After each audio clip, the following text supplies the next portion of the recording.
जय हिंद दोस्तों। कैसे हैं आप लोग। तो आज हम बात करने वाले हैं एक इंडोनेशियन सच्ची घटना पे आधारित क्राइम मूवी के बारे में, जिसकी कहानी बहुत अच्छी है और इसे देखकर आपके होश ही उड़ जाएंगे। तो आप इस वीडियो को अंत तक जरूर देखिएगा। मूवी के स्टार्टिंग में एक बंदा जिसका नाम डेविड ओजोरा होता है, वो अपने फ्रेंड रेंजीरो के घर पे जाता है और दूसरी तरफ से डेनिस, एस्ट्रिड और सैम्यूल निकलते हैं डेविड को सबक सिखाने के लिए। जिसका रीजन ये होता है कि एस्ट्रिड जो थी वो डेविड की एक्स होती है और उसने डेविड पे झूठा इल्जाम लगाया था कि डेविड ने उसके ऊपर शोषण करने की कोशिश करी है। इसलिए एस्ट्रिड ने अपने दोस्तों के साथ मिलकर एक ट्रैप सेट किया था। वो डेविड से कहती है कि उसे अपना स्टूडेंट कार्ड चाहिए, तो डेविड बताता है कि कार्ड उसके घर पर रखा हुआ है, लेकिन वो अभी रेंजीरो के घर पे आया हुआ है। ये सुन के एस्ट्रिड जिद करती है और वो डेविड से मिलना चाहती है और डेविड रेंजीरो को ये सारी बात बताता है। तो रेंजीरो डेविड को समझाता है कि जरूर ये उसकी गर्लफ्रेंड ने ट्रैप सेट किया है और वो लोग उसकी बिल्डिंग में अंदर नहीं आ पाएंगे क्योंकि उन्हें अंदर आने के लिए सिक्योरिटी अलाउ करेगी ही नहीं। लेकिन तभी डेनिस और उसके दोस्त वहां पर पहुंचते हैं और सिक्योरिटी गार्ड उसे एंट्री दे देता है। अब वो लोग देखते हैं कि डेविड की बाइक रेंजीरो के घर के गराज में खड़ी है। उसके बाद एस्ट्रिड डेविड को मैसेज करती है और कहती है कि वो बाहर आ चुकी है। तो डेविड बालकनी से डेनिस की कार को देख लेता है। रेंजीरो गुस्से में एस्ट्रिड को मैसेज करता है कि ब्रेकअप के बाद भी वो डेविड को क्यों डिस्टर्ब कर रही है। लेकिन डेनिस और एस्ट्रिड जो होते हैं वो उन्हें फोर्स करते हैं बाहर आने के लिए। वो कहते हैं कि अब इतनी दूर से आए हैं तो तुम लोग आओ हमसे बात करने के लिए। अब डेविड उन्हें मना नहीं कर पाता और वो बाहर चला जाता है मिलने के लिए। लेकिन रेंजीरो उससे कहता है कि वो सिक्योरिटी को बुला रहा है, लेकिन डेविड उसे मना कर देता है और कहता है कि शायद वो सिर्फ बात करने के लिए आए हैं। उसके बाद बाहर तीनों उसका वेट कर रहे होते हैं और फिर उससे मिलकर वो उसे सुनसान रोड पर ले जाते हैं। इस रेंजीरो जब घर के अंदर होता है तो उसे बहुत ही गलत फील हो रहा था और वो अपने फादर रूडी से रिक्वेस्ट करता है सिक्योरिटी को बुलाने के लिए। पहले तो रूडी उसे मना करता है, लेकिन रंजीरो के कहने पर वो मान जाता है। तभी रंजीरो की मां नटालिया बाहर से डेनिस की चिल्लाने की आवाज सुनती है और वो देखती है कि डेविड जमीन पर गिरा हुआ है। वो तुरंत वहां पर जाती है और उन लोगों को रोकने की कोशिश करती है और वो लोग रंजीरो को कहते हैं कि वो अपने छोटे भाई का ध्यान रखे। तो वहां पर पहुंचते हैं तो डेविड खून से लथपथ होता है और उसकी बॉडी बहुत ही अजीब तरीके से हिल रही होती है क्योंकि उसे सीरियस इंजरी होती है जिसकी वजह से वो बहुत ही जख्मी हो गया था। अब वो लोग कहते हैं कि ये सिर्फ एक लेसन था क्योंकि उसने एक लड़की को मॉलेस्ट किया है। अब रूडी तुरंत घर जाता है और कीज लेकर आता है और वो लोग तुरंत डेविड को हॉस्पिटल ले जाते हैं और एंजिरो को बोलता है कि तुरंत डेविड के फादर को वो इन्फॉर्म करे। इधर दूसरी तरफ डेनिस अपनी अचीवमेंट का वीडियो रिकॉर्ड करके अपने फ्रेंड को भेज देता है, जैसे उसने बहुत ही बड़ा काम कर दिया हो। उसके बाद हमें दिखाया जाता है कि डेविड अभी कोमा में है और जॉनथन, अमील और ऑलिव हॉस्पिटल पहुंचते हैं और वो उसकी कंडीशन देखकर काफी ज्यादा हैरान हो जाते हैं। अमील ऑलिव को बाहर ले जाती है क्योंकि डॉक्टर उसका चेकअप करने वाले होते हैं। जॉनथन की फ्रेंड मेलिसा भी वहां पर हॉस्पिटल आई होती है और डेविड की कंडीशन देखकर वो भी काफी ज्यादा हैरान हो गई थी। उसके बाद सीन शिफ्ट होता है जहां हमें फ्लैशबैक दिखाया जाता है, जहां हम देखते हैं कि डेविड इस्लाम को एक्सेप्ट कर रहा था। उसके पिता उससे पूछते हैं क्या तुम श्योर हो अपना रिलीजन बदलने के लिए। तो डेविड कहता है कि मैं ये डिसीजन अपनी मर्जी से ले रहा हूँ। उसका पिता कहता है कि इसके बाद तुम्हें बहुत ज्यादा टेस्ट फेस करने पड़ेंगे। उसके बाद कहानी प्रेजेंट में आती है जहां डेविड की बॉडी फिर से रिएक्ट करने लगती है और उसको वहां पर सीजर आता है। जॉनथन ये देखकर पैनिक हो जाता है और डॉक्टर को बुलाता है और दूसरी तरफ मेलिसा को कुछ गलत लगता है क्योंकि हॉस्पिटल में लिखा होता है कि डेविड एक फाइट में इन्वॉल्व हुआ था, जबकि फैमिली ने कंफर्म किया था कि ऐसा कुछ भी नहीं था, बल्कि उस पर हमला किया गया था। वो स्टाफ को कहती है कि आखिर उन लोगों ने ऐसी रिपोर्ट क्यों बनाई। तो स्टाफ डर जाता है और कहता है कि वो अपने सीनियर्स को रिपोर्ट करेंगे। मेलिसा अमील और रुस्तम से पूछती है कि क्या डेविड सच में फाइट कर रहा था। तो रुस्तम कहता है कि जो इन्फो मिली है उससे ऐसा ही बोला गया है और उसके बाद रुस्तम और उसकी टीम केस को हैंडल करने का फैसला करते हैं। तभी उन्हें पता चलता है कि उनका इंश्योरेंस क्लेम रिजेक्ट हो गया है क्योंकि पुलिस रिपोर्ट में लिखा गया है कि ये एक फाइट केस है, ना कि एक अटेम्प्ट टू मर्डर केस।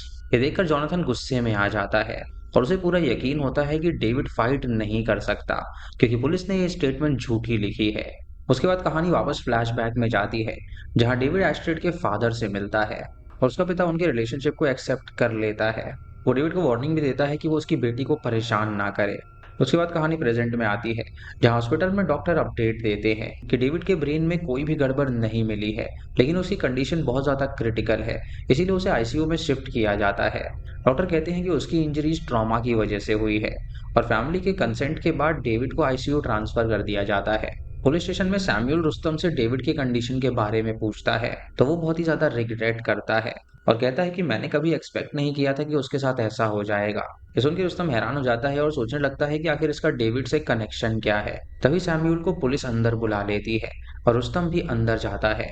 वो देखते हैं कि डेनिस एस्ट्रिड और सैमुअल रिलैक्स्ड बैठे हुए हैं और वो सब कहते हैं कि चिल करो, मेरे पिता सब कुछ संभाल लेंगे, जिसकी वजह से उन्हें जेल नहीं होने वाली। रुस्तम कहता है कि फाइट सिर्फ दो लोगों के बीच में होती है, लेकिन ऐसी कौन सी फाइट है जिसमें एक बंदा कोमा में पहुंच जाए। इसीलिए वो डिमांड करता है कि सभी विटनेस को इंक्लूड किया जाए और वो हाईलाइट करता है कि सिर्फ सैमुअल और एस्ट्रिड के स्टेटमेंट्स लिए गए हैं, जबकि एक्चुअल विटनेस रेंजीरो और उसके पेरेंट्स को इग्नोर क्यों किया गया। ये सुन के पुलिस एक्सक्यूज देती है कि उन्होंने इंसिडेंट डायरेक्टली देखा ही नहीं था। तो रुस्तम कहता है कि वो लोग वहीं पे थे और उन्होंने विक्टिम को बचाया और हॉस्पिटल लेकर आए, तो उन्हें पता है कि उसके साथ क्या हुआ था। रुस्तम उन्हें क्लियरली बोलता है कि हम लोग ये रिपोर्ट एक्सेप्ट नहीं करेंगे जब तक कि सच सामने नहीं आता कि आखिर उसके साथ इन लोगों ने ऐसा क्यों किया।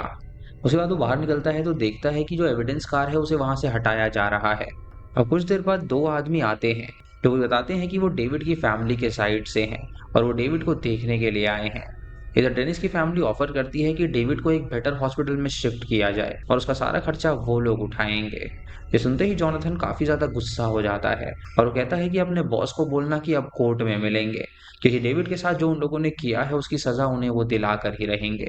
दूसरी तरफ रुस्तम और उसके साथी पुलिस स्टेशन के बाहर जमा हो जाते हैं और वो लोग जस्टिस की डिमांड करने लगते हैं। डेनिस ये सब सुनकर पैनिक हो जाता है और तुरंत अपने फादर को कॉल करता है और कहता है कि मुझे पता है कि ये पुलिस स्टेशन है, लेकिन अगर लोग अंदर आ गए तो वो उसे मार ही डालेंगे। उसके बाद कहानी पास्ट में जाती है, जहाँ पे डेविड ने गलती से सैमुअल और उसके फ्रेंड्स को एस्ट्रिड के बारे में बात करते हुए सुन लिया था। और डेविड सैमुअल से पूछता है कि आखिर वो क्या छुपा रहा है। सैमुअल बताता है कि एस्ट्रिड और डेनिस कल रात डेट पर गए थे और इतना ही नहीं, दरअसल वो लोग ओयो होटल में भी जाकर रुके थे। डेविड पहले इस बात पर यकीन नहीं करता, क्योंकि एस्ट्रिड ने बोला था कि वो अपनी फैमिली के साथ बाहर गई थी, लेकिन सच तो ये था कि वो डेनिस के साथ गुलछर्रे उड़ा रही थी। सैमुअल उसे बताता है कि उसके पास उसकी फोटो भी है और डेविड ये देखकर डिसाइड कर लेता है कि वो एस्ट्रिड के साथ अब ब्रेकअप करेगा, इसीलिए वो उसके साथ ब्रेकअप कर लेता है। एस्ट्रिड पहले कहती है कि डेविड के जो भी फ्रेंड्स हैं वो झूठ बोल रहे हैं, लेकिन जब वो उसे उसकी इंटीमेट फोटोज दिखाता है तो वो कुछ भी नहीं कह पाती। उसके बाद कहानी प्रेजेंट में आती है, जहाँ पर डेविड अब भी बेहोश पड़ा हुआ था और जोनाथन का एक इंश्योरेंस फ्रेंड भी हॉस्पिटल आता है, जिसका नाम गिब्रान होता है। गिब्रान कहता है कि इंश्योरेंस साइड से वो सब कुछ हैंडल कर लेगा और वो यही बताता है कि हॉस्पिटल में एक बहुत अच्छा न्यूरोलॉजिस्ट है और अगर जरूरत पड़े तो जोनाथन उसे कॉन्टैक्ट कर सकता है। इसी बीच जो एविडेंस वाली कार होती है वो फाइनली पुलिस स्टेशन पहुंचती है और ये देखकर रुस्तम शॉक हो जाता है, क्योंकि कार का जो नंबर प्लेट था वो बदला हुआ होता है। वो तुरंत पुलिस से सवाल करता है कि ये नंबर प्लेट क्यों बदला है, लेकिन पुलिस कहती है कि ये सेम है। लेकिन रुस्तम के पास दरअसल प्रूफ होता है, क्योंकि उसने पहले ही ओरिजिनल प्लेट का फोटो लेकर रखा हुआ था। ये देखकर पुलिस के पास कोई भी जवाब नहीं होता और थोड़ी देर के लिए स्टेशन टेंस हो जाती है, क्योंकि पुलिस वाले समझ गए थे कि वो लोग पकड़े गए हैं और वो लोग इस केस को छुपाने की कोशिश कर रहे हैं। तभी एक बंदा आगे आता है और रुस्तम और बाकी लोगों को शांत रखने की कोशिश करता है। तो रुस्तम ये सारी की सारी बातें मेलिसा को बताता है, तो मेलिसा कहती है कि वो फोटो एविडेंस को सेव रखे, क्योंकि ये कोर्ट में काम आएगा। इधर डेनिस की मदर ईवी हॉस्पिटल आती है डेविड को देखने के लिए और वो अपने बेटे की तरफ से माफी मांगने लगती है और कहती है कि वो सारा हॉस्पिटल के एक्सपेंसेस को कवर करेगी और जरूरत पड़े तो वो डेविड को बेटर हॉस्पिटल में भी शिफ्ट करवाएगी। लेकिन जोनाथन अपनी बात पर टिका रहता है और वो कहता है कि अब ये केस कोर्ट में ही सॉल्व होगा। इधर रुस्तम पुलिस के पास दोबारा उस नंबर प्लेट का प्रूफ दिखाता है, लेकिन पुलिस फिर भी डीले करती रहती है और कहती है कि कमांडर के इंस्ट्रक्शन का वेट करो। ये देखकर सभी का गुस्सा और फ्रस्ट्रेशन बढ़ने लगता है और उस्ताद कहता है कि ये कैसे पॉसिबल है कि एक एक्यूज्ड को इतना ज्यादा स्पेशल ट्रीटमेंट मिल रहा है। वो लोग वार्न करते हैं कि अगर इस केस को प्रॉपर्ली हैंडल नहीं किया गया तो हम इसके खिलाफ लीगल एक्शन लेंगे। अब रात के वक्त उस्ताद जोनाथन को समझाते हैं और कहते हैं कि ऐसी सिचुएशन में उसे शांत और सब्र रखना होगा। उसके बाद कहानी वापस से पास्ट में जाती है, जहां हमें जोनाथन और अमील के रिलेशनशिप की बिगिनिंग दिखाई जाती है। जोनाथन अमील को अपने दोनों बच्चों डेविड और ऑलिव से मिलवाता है और अमील उन दोनों का भरोसा जीतने की कोशिश करती है। जब अमील ऑलिव के साथ बिजी होती है तो जोनाथन डेविड को साइड में ले जाकर उससे बात करता है। जोनाथन पूछता है क्या तुम्हें प्रॉब्लम है कि अगर मैं उससे शादी करूं, तो वो कहता है कि मुझे कोई भी प्रॉब्लम नहीं है, इसीलिए आप दोबारा शादी कर सकते हो। उसके बाद जॉनथन एस्ट्रिड के बारे में पूछता है जो कि अब घर नहीं आती। तो डेविड बताता है कि एस्ट्रिड के साथ उसने ब्रेकअप कर लिया है। उसके बाद हमें दिखाया जाता है कि जॉनथन ने अमेल से शादी कर ली थी और वो दोनों काफी अच्छी तरीके से रह रहे थे। उसके बाद कहानी प्रेजेंट में आती है जहाँ डॉक्टर बताती है कि डेविड के हेड का ट्रॉमा काफी ज्यादा सीरियस है और वो सजेस्ट करती है कि डेविड को एक बड़े हॉस्पिटल में शिफ्ट किया जाए जहाँ पर उसका और ज्यादा ख्याल रखा जाएगा। अब जॉनथन तुरंत गिब्रान को कॉल करता है और कहता है कि ये लोग ऐसा कह रहे हैं और उसके बाद वो ये बात रुस्तम से भी डिस्कस करता है। अब कुछ देर बाद रुस्तम का एक दोस्त आता है और कहता है कि उसे प्राइवेट बात करनी है और बताता है कि डेनिस के फादर हॉस्पिटल आने वाले हैं डेविड को देखने के लिए। और जॉनथन ये बात सुन लेता है और तुरंत गुस्से से वो भरा हुआ बाहर जाता है। वो अचानक से नीचे गिर पड़ता है क्योंकि उसके प्रॉब्लम शुरू हो जाती है और तुरंत उसे ट्रीटमेंट के लिए ले जाया जाता है। इधर रुस्तम डेनिस के पिता को हैंडल करने के लिए आता है जहाँ उसका पिता जिसका नाम राजा होता है वो इस केस को दबाने की कोशिश करता है और कहता है कि इस केस को तुम लोग वापस ले लो। वो अपने बेटे की जान की भीख मांगने लगता है और कहता है कि इस केस को तुम्हें वापस लेना ही पड़ेगा। लेकिन रुस्तम अब भी बिल्कुल भी इंटरेस्टेड नहीं लग रहा था। वो उसे सीधा मना कर देता है और हॉस्पिटल से निकाल देता है। तभी वहां पर मेलिसा आती है जो कि अपने साथ एक डॉक्यूमेंट लेकर आई थी ताकि डेविड को दूसरे हॉस्पिटल में शिफ्ट किया जा सके। और वो लोग इसके लिए मान जाते हैं और डेविड को फाइनली वहां से ले जाया जाता है। उसके बाद डॉक्टर दोबारा से वहां पर चेकअप करने लगते हैं।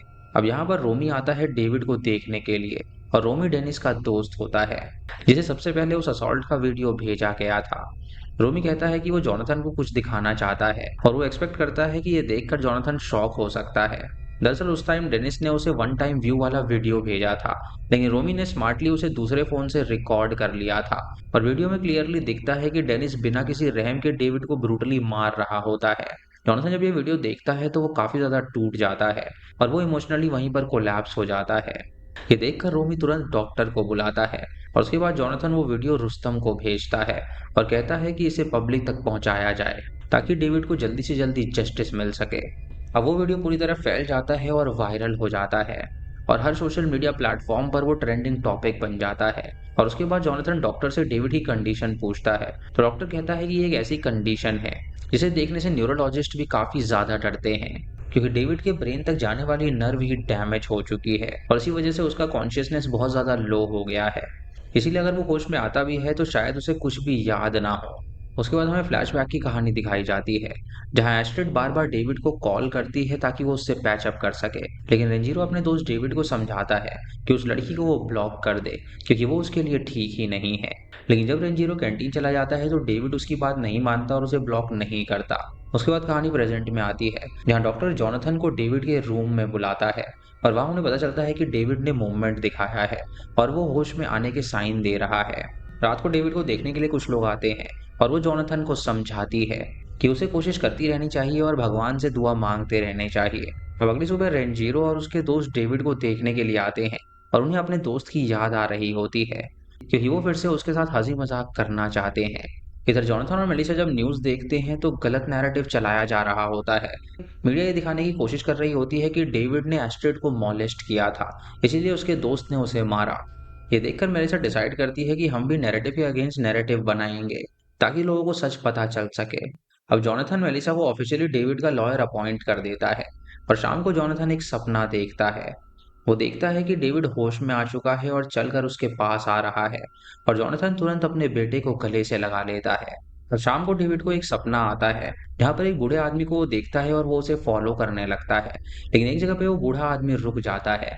तो डेविड कहता है कि मैं आपके साथ आना चाहता हूँ लेकिन वो बूढ़ा आदमी कहता है कि अभी तुम्हारा वक्त नहीं आया है इसलिए तुम अपने पिता के पास वापस चले जाओ। इधर दूसरी तरफ डेनिस और सैमुअल को एक्यूज डिक्लेयर कर दिया जाता है।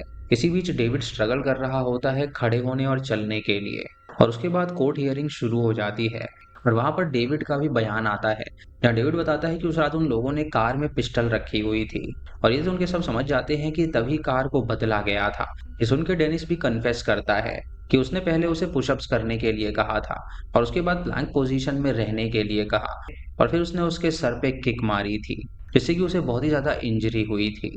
और सभी लोग ये सुन के हैरान हो जाते हैं और उसके बाद उन सभी लोगों को सजा सुनाई जाती है। एस्ट्रिड को इस क्राइम के लिए 3.5 साल की सजा मिलती है, सैमुअल को 5 साल के लिए और डेनिस को 12 साल की जेल।